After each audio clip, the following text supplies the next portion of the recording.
Hello guys, welcome back to my channel accountancy with Ruhani. आज हम इस वीडियो में बाकी बचे हुए बेसिक अकाउंटिंग टर्म्स को कवर अप करेंगे। लास्ट वीडियो में हमने 6 अकाउंटिंग टर्म्स के बारे में पढ़ा था। जिन्होंने मेरी वो वीडियो नहीं देखी है, मैंने लिंक डिस्क्रिप्शन बॉक्स में दे दिया है, वहाँ पे जाके देख सकते हैं। तो चलिए शुरुआत करते हैं। 7th पॉइंट आता है हमारा एक्सपेंडिचर। कि एक्सपेंडिचर का मतलब क्या होता है? Any disbursement of cash or transfer of property or incurring a liability for the purpose of acquiring assets, goods or services। कोई भी हम डिस्बर्समेंट मतलब होता है पेमेंट करना। कोई भी हम पेमेंट करते हैं, कोई भी प्रॉपर्टी को ट्रांसफ़र करते हैं या लाइबिलिटी हमारी बढ़ जाती है, ठीक है, किसी भी तरह हम जो है एसेट को एक्वायर करते हैं, या तो ट्रांसफ़र करके करते हैं या लाइबिलिटी मतलब लोन वगैरह लेते हैं या पेमेंट करते हैं, कैश पेमेंट करते हैं। तो उससे रिलेटेड जो भी हम एसेट्स को एक्वायर करते हैं या गुड्स को एक्वायर करते हैं या सर्विसेज रेंडर करते हैं, तो उससे रिलेटेड हमारा जो भी खर्चा होता है उसको हम एक्सपेंडिचर बोलते हैं। ठीक है। एक्सपेंडिचर जो है 3 तरह के आते हैं: capital expenditure, revenue expenditure and deferred revenue expenditure. सबसे पहले हम डिस्कस करेंगे कैपिटल एक्सपेंडिचर। कैपिटल एक्सपेंडिचर क्या होता है? It is incurred for the acquisition of a fixed asset. सबसे पहले बताओ फिक्स्ड एसेट क्या होता है। फिक्स्ड एसेट जो है वो एसेट होता है जो लॉन्ग पीरियड तक चलता है और हम उस एसेट को गुड्स और सर्विसेज को प्रोड्यूस करने के लिए यूज़ करते हैं। फिक्स्ड एसेट्स में आता है like land and building, plant and machinery. ठीक है, ये क्या है? फिक्स्ड एसेट है, बिकॉज ये लॉन्ग पीरियड तक हमारे चलते हैं। तो कैपिटल एक्सपेंडिचर क्या हुआ कि जो हम फिक्स्ड एसेट को एक्वायर करने के लिए, एक्विजिशन का मतलब होता है परचेज करने के लिए, एक्वायर करने के लिए, खरीदने के लिए जो हम खर्चा करते हैं, that is called capital expenditure. ये जो है लॉन्ग पीरियड के लिए चलता है, हमें जो इसका बेनिफिट मिलता है for a long period of time के लिए मिलता है। फॉर एग्जाम्पल बिल्डिंग आता है इसमें। उसके बाद आता है रेवेन्यू एक्सपेंडिचर। रेवेन्यू एक्सपेंडिचर मतलब हमने लास्ट वीडियो में रेवेन्यू रिसीट्स पढ़ा था। रेवेन्यू रिसीट्स क्या होता है कि जो बिजनेस से रिलेटेड था, जो हमारा बिजनेस है उससे रिलेटेड जो भी हमें रिसीट आता है, जो कोर बिजनेस है हमारा, उससे रिलेटेड जो रिसीट आता है, डैट इज रेवेन्यू रिसीट्स। तो रेवेन्यू एक्सपेंडिचर क्या हुआ कि जो हमारा बिजनेस है उससे रिलेटेड जो भी खर्चा कर रहे हैं, उसको चलाने के लिए, उसके रनिंग के लिए, उसके डे टू डे ऑपरेशन में जो हम खर्चा कर रहे हैं, डैट इज रेवेन्यू एक्सपेंडिचर। जैसे फॉर एग्जाम्पल ऑफिस एक्सपेंसेस हमारा खर्चा हो गया। सेलिंग एक्सपेंसेस, हमने सेल करते वक्त जो एक्सपेंसेस इनकर किए वो खर्चा हो गया, that is revenue expenditure. But revenue expenditure का बेनिफिट हमें 1 साल तक ही मिलता है। जो अकाउंटिंग पीरियड होता है उसी के अंदर अंदर हमें रेवेन्यू एक्सपेंडिचर मिल जाता है। Third one is deferred revenue expenditure. Deferred revenue expenditure क्या होता है? Certain expenditure which are revenue in nature but the benefit derived over a number of years।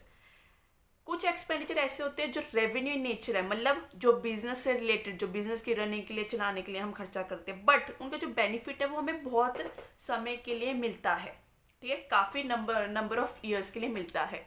For example, हम एग्जाम्पल के थ्रू समझेंगे। जैसे एक फर्म है, ठीक है, उसने जो है न्यू प्रोडक्ट क्या किया है? लॉन्च किया है। न्यू प्रोडक्ट उसने लॉन्च किया है। वो क्या करना चाहती है? एडवर्टाइजिंग करवाना चाहती है, ताकि न्यू प्रोडक्ट के बारे में जो है लोगों को पता चले। तो वो क्या उसने क्या है 2 लाख का खर्चा किया एडवर्टाइजिंग पे, ठीक है, और उसका जो उसको बेनिफिट है वो 4 साल तक मिलेगा, 4 ईयर्स तक। तो हम क्या करेंगे? 2 lakh divided by 4, that is ₹50,000। तो वो क्या करेंगे, हम क्या करेंगे, जो P&L अकाउंट होता है, आगे आपको ज़्यादा क्लैरिटी मिलेगी क्योंकि आगे हम अकाउंट्स के बारे में पढ़ेंगे तब आपको पता चलेगा।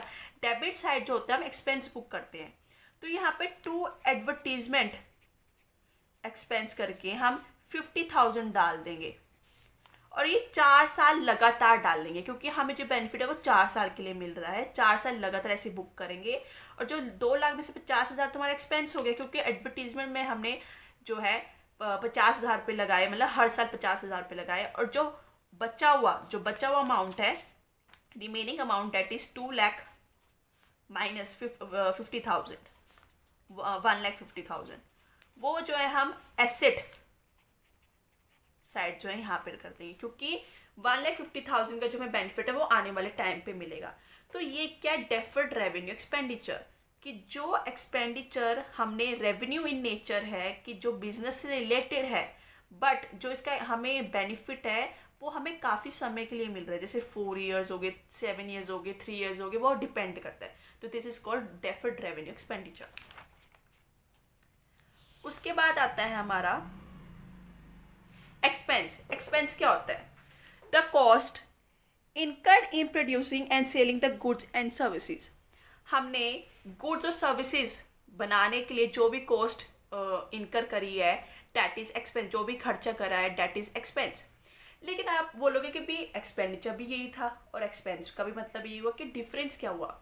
डिफरेंस ये हुआ कि एक्सपेंडिचर जो है हमने खर्चा किया, बट हमने खर्चा किया तो वो किस चीज़ के ऊपर किया? हमने एसेट एक्वायर करने के लिए, लेकिन उसका जो बेनिफिट है हमें कितने साल के लिए मिला? For a longer period of time. उसका जो एक्सपेंडिचर का जो बेनिफिट मिलता है वो हमें काफ़ी समय तक मिलता है, बट एक्सपेंस का जो खर्चा, एक्सपेंस जो हम करते हैं, खर्चा करते हैं, उसका जो बेनिफिट है हमें वो उसका मतलब बहुत ही कम समय के लिए मिलता है। कि जो हम एक्सपेंस करते हैं, कि या तो वो डे टू डे बेसिस के अकॉर्डिंग में एक्सपेंस कर सकते हैं, ईयरली के बेसिस पे भी कर सकते हैं, वीकली बेसिस पे भी कर सकते हैं, वो डिपेंड करता है। इसमें जैसे एग्जांपल आता है एक्सपेंस में, जैसे हमने किया रेंट पे करा, रेंट हम मंथली पे करते हैं, सैलरी हमने पे की वो हम मंथली पे करते हैं, वेजेस हमने डे टू डे बेसिस पे कर दी, ठीक है। तो ये एक्सपेंसेस है। एक्सपेंसेस का क्या मतलब हुआ? जो हमें बेनिफिट एक जो है एक अकाउंटिंग पीरियड के अंदर अंदर ही हमारा खत्म हो गया, P&L अकाउंट में हमने एक्सपेंस बुक कर दिया डेबिट साइड पे, कि जो अकाउंटिंग पीरियड के अंदर अंदर जो है हमारा खत्म हो गया, शॉर्ट पीरियड ऑफ टाइम के लिए मिला। लेकिन एक्सपेंडिचर जो है हमने करा, खर्चा करा, बट उसका जो बेनिफिट है वो हमें लॉन्ग पीरियड ऑफ टाइम के लिए मिलेगा। तो ये डिफरेंस होता है एक्सपेंडिचर और एक्सपेंस के बीच में, ठीक है। उसके बाद आता है difference between income, profit and revenue. अच्छा, मैंने ये ऐसे इसलिए लिखा है क्योंकि जनरली बच्चे जो हैं ये 3 टर्म्स में कंफ्यूज हो जाते हैं। तो अब हम इसको एक एग्जांपल के थ्रू समझेंगे। डैट इज, सबसे पहले देखते हम लेते हैं यहाँ पे राहुल, एक लड़का है, उसने उसकी जो है फर्नीचर की शॉप है, ठीक है, फर्नीचर का बिजनेस है, उसका कोर बिजनेस जो है फर्नीचर का है। उसने क्या किया, फर्नीचर का बिजनेस है तो सबसे पहले या तो फर्नीचर मैन्युफैक्चर करेगा, ठीक है, करवाएगा, या कहीं से खरीदेगा।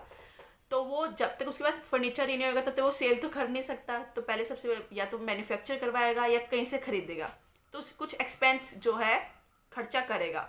उसने क्या किया, 10,000 रुपये एक्सपेंस किए, ठीक है। उसने क्या किया, वो फर्नीचर खरीदा, उसके बाद उसने सेल कर दिया, आगे सेल कर दिया, उसको 15,000 रुपये मिले, ठीक है, 15,000 रुपये मिले सेल ऑफ गुड्स, मतलब वो उसने फर्नीचर बेच के उसको 15,000 रुपये मिले, ठीक है। तो ये क्या हुआ, उसके लिए रेवेन्यू हुआ। रेवेन्यू मतलब जो हमें बिजनेस से रिलेटेड रिसीट आता है, बिजनेस से रिलेटेड जो पैसा आता है, date is revenue. Core business से रिलेटेड, कोर बिजनेस क्या है, फर्नीचर, फर्नीचर की उसकी शॉप है, उससे रिलेटेड जो हमें पैसा आया उसको बोलते हैं हम रेवेन्यू। 15,000 रुपये उसको रेवेन्यू हुआ। लेकिन हम प्रॉफिट जो हमारा 5,000 हुआ, कैसे?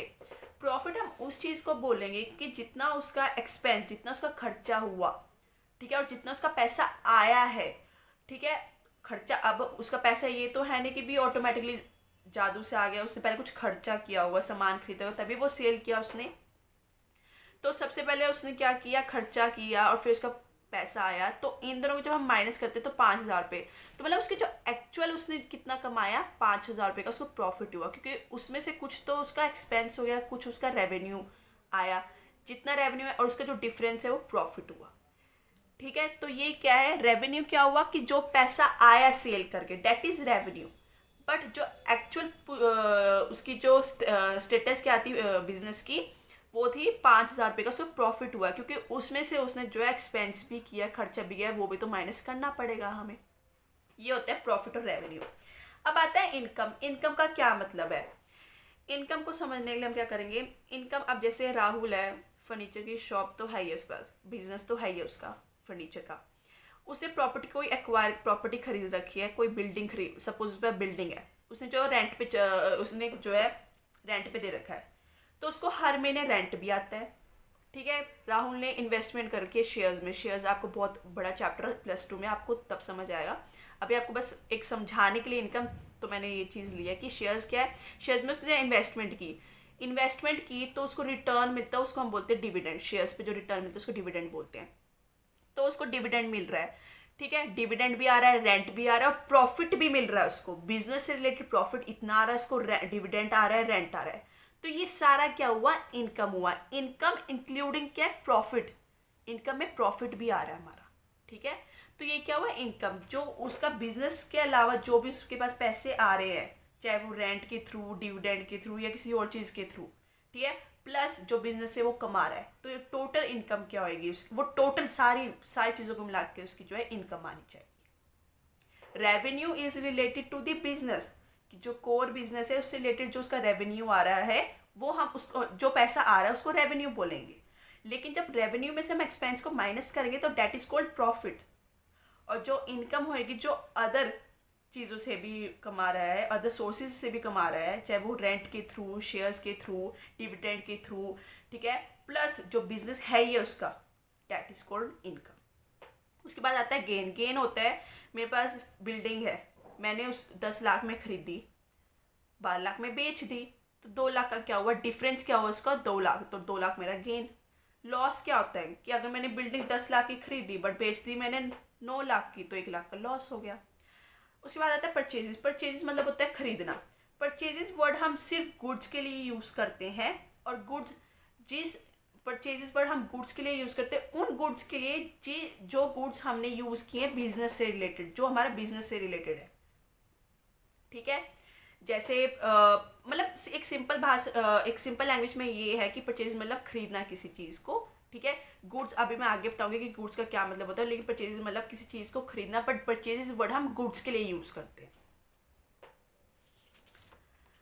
Purchase return. उसके बाद आते हैं परचेज रिटर्न क्या होता है। परचेज रिटर्न का क्या मतलब होता है कि कोई चीज़ मैंने खरीदी, ठीक है, तो कुछ डिफेक्ट निकला या स्पेसिफिकेशंस के अकॉर्डिंग जो है वो नहीं थी चीज़, तो मैंने क्या क्या करा, रिटर्न कर दिया, तो डैट इज परचेज रिटर्न। और परचेज रिटर्न को हम रिटर्न आउटवर्ड्स भी बोलते हैं। 14th आता है सेल्स। सेल्स मतलब क्या होता है,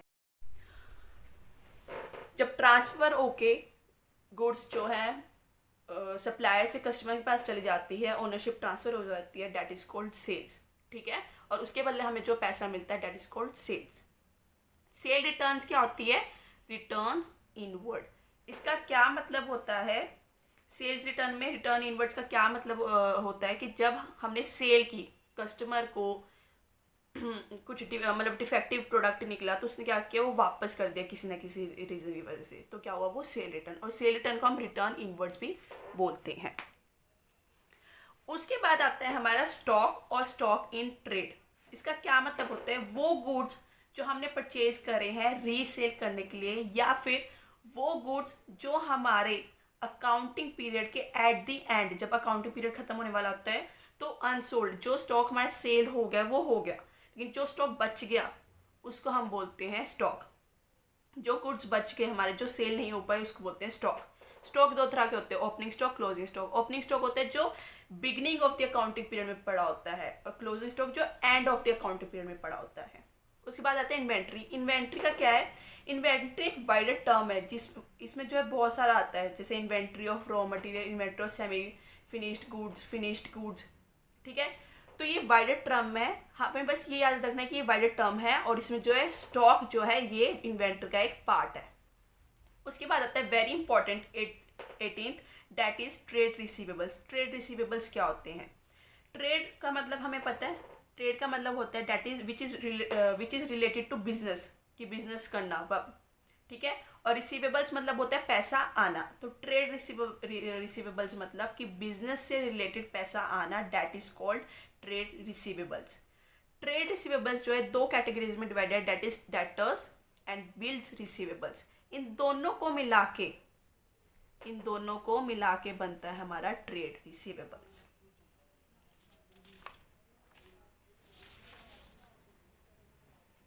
अब आता है हमारा डेटर्स। डेटर्स क्या होते हैं, डेटर्स मतलब होता है those persons to whom goods have been sold on credit and payment has not been received from them. वो लोग जिसको हमने क्रेडिट पे, उधार पे गुड्स सेल किए हैं बट हमें पेमेंट रिसीव नहीं हुई है। फॉर एग्जाम्पल, एक्स ने वाई को गुड्स सेल किए, और वाई ने क्या किया, क्रेडिट पे सेल किए। वाई ने बोला कि मैं 1 महीने बाद, 1 मंथ बाद पेमेंट करूंगा। तो वाई क्या हुआ, डेटर। वाई क्या हुआ, डेटर। ठीक है, एक्स के लिए वाई क्या हुआ, debtor. That is DEBTOR। It's not debtor, it is debtor. ठीक है, बी जो यहाँ पे साइलेंट होता है। तो डेटर का क्या मतलब है कि जिनको हमने सेल किए हैं गुड्स क्रेडिट पर, उधार पर, और जिनकी अब तक पेमेंट हमें नहीं आई है, तो हम उनको डेटर्स बोलते हैं। बिल्स रिसीवेबल्स जो हम बिल ऑफ एक्सचेंज करके चैप्टर है आपका +1 में, उसमें हम पढ़ेंगे, इसलिए मैं ये टर्म छुड़वा रही हूँ। उसके बाद है ट्रेड पेबल। ट्रेड पेबल का क्या मतलब हुआ, बिजनेस से रिलेटेड जो हमने खर्चा किया है, पेमेंट्स किए हैं, दैट इज ट्रेड पेबल। इसमें भी 2 आते हैं, क्रेडिटर्स एंड बिल्स पेबल। इन दोनों को मिला के जो बनता है हमारा ट्रेड पेबल्स। क्रेडिटर्स क्या होते हैं, क्रेडिटर्स होते हैं कि जिनसे हमने उधार लिया है। जैसे फॉर एग्जाम्पल ये ले लेते हैं एक्स। एक्स ने जो है वाई से परचेज किया है, ठीक है, गुड्स जो है परचेज किए हैं क्रेडिट पे, और उसने बोला मैं 1 महीने बाद पेमेंट करूंगा, 1 मंथ बाद पेमेंट करूंगा। तो एक्स क्या हुआ, क्रेडिटर वाई के लिए। परचेज जब करते हैं तो हम क्रेडिट पे, जब हम परचेज करते हैं गुड्स को क्रेडिट पे तो हम क्रेडिटर होते हैं। जब हम गुड्स को सेल करते हैं क्रेडिट पे तो डेटर माना जाता है, ये याद रखना आपको। उसके बाद आते हैं गुड्स।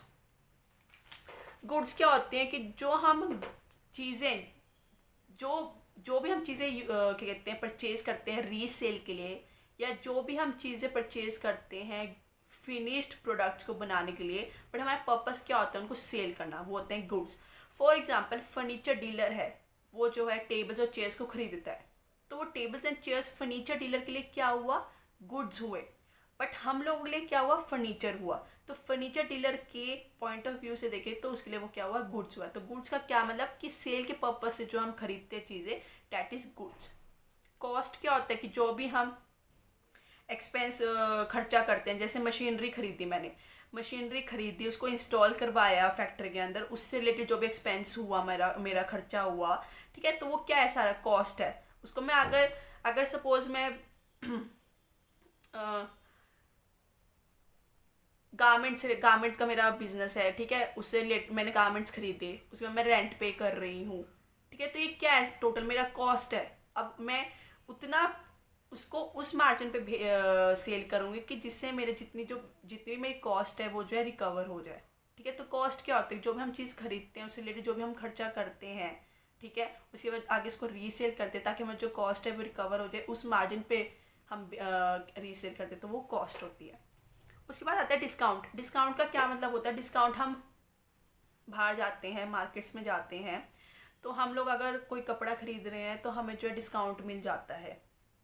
सपोज मैंने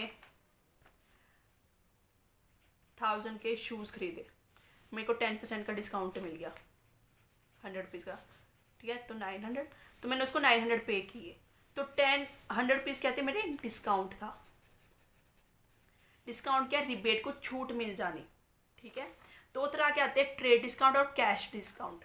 ट्रेड डिस्काउंट क्या होता है, ट्रेड डिस्काउंट जो है हर किसी को मिलता है, हर किसी को मिलता है, लेकिन कैश डिस्काउंट हर किसी को नहीं मिलता।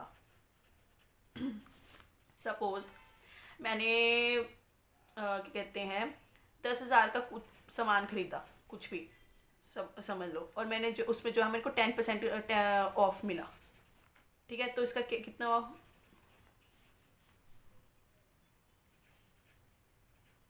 9,000, तो मैंने जो है 9,000 रुपीज़ पे करने हैं। बट मैंने बोला कि मैं पेमेंट जो है मैं बाद में करूँगी, लेकिन उन्होंने बोला अगर आप अभी पेमेंट करते हो कैश, अगर आप इमीडिएटली कैश देते हो तो हम आपको 10% डिस्काउंट और देंगे, 10% डिस्काउंट और देंगे। तो 9,000 का 10% कितना हुआ, 900, तो मैंने 8,100 रुपीज़ पे करे। तो ट्रेड डिस्काउंट तो हर किसी को मिलता है, चाहे वो कोई भी जाए शोरूम में, शॉप पर, तो उनको मिलेगा। बट कैश डिस्काउंट उनको मिलता है जो इमीडिएटली जो है पेमेंट कर देते हैं, उनको एक्स्ट्रा जो डिस्काउंट मिलता है, ठीक है, तो उनको मिलता है जो इमीडिएटली पे कर देते हैं। तो ये ट्रेड डिस्काउंट और कैश डिस्काउंट में ये डिफरेंस होता है। उसके बाद आता है एंट्री। एंट्री तो बहुत सिंपल है। एंट्री का क्या मतलब है कि आप जो ट्रांजैक्शन और इवेंट को जो हम रिकॉर्ड करते हैं अकाउंट्स में, दैट इज एंट्री। उसके बाद आता है बैड डेट्स। बैड डेट्स का क्या मतलब है, amount debt has become irrecoverable from debtor. जब हम डेटर से पैसे पूरा नहीं ले पाते हैं उसको हम बोलते हैं bad debts. For example, Y जो था मेरा डेटर था, मैंने उससे 1000 रुपीज़ लेने थे, वो मेरे को सिर्फ 800 रुपीज़ दे पाया, 200 रुपीज़ नहीं दे पाया। तो ये क्या हुए मेरे लिए, बैड डेट्स। ये मेरे लिए क्या हुए, बैड डेट्स।